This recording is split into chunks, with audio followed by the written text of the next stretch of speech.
มาเบิ่งวิธีกวดเครื่องช็อตใส่เครื่องช็อตแบบ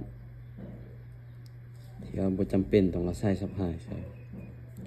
ดัดแบตเตอรี่ตัวเก่าใส่กับใส่มิเตอร์ตัวเก่า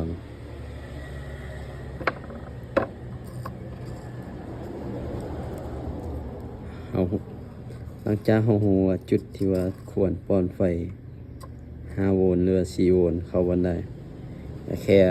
ต่อสายจากแบตเตอรี่ตัวอื่นเขาใส่บวกใส่ลบจิ้มตัวนี้เป็น Oppo A53 อยากหัวตัวได้ช็อตเดี๋ยวนี้ก็คือช็อตเต็มแม็กเลย3 โวลต์เต็มเลยตัวนี้ขั้วแบตเตอรี่มาหอนตัวนี้เขาหัวไอซีตัวนี้เขาก็ทำการจิ้มลงไปเห็นปะตัวที่มันช็อต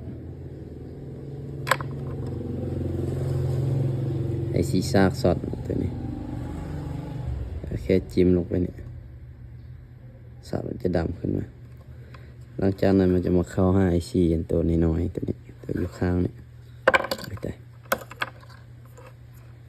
อยู่ข้าง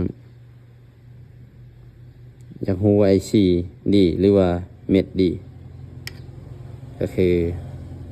เราต้องเห็ดตัวง่ายก่อนนะตัวนี้เป็น Oppo A53 ตัวนี้มันจะมีกาวเคลือบโดยซีซ่าแต่ตัวนี้นี่มันบูมีเราก็ทำการเอาไอซีตัวนี้ออกก่อนแล้วทำการป้อนไฟอีกตื่นเท่านึงก็ยังเป็นคือเก่าก็แสดงว่าเป็นนำตัวนี้ตัวไอซีซ่าถ้าว่าโมเป็นเอาตัวนี้ออกแล้วดีก็ถือว่าแล้วไปเปิดเครื่องได้ปกติเพียงแต่5 ไอซีตัวใหม่มาวางแล้วง่ายบ่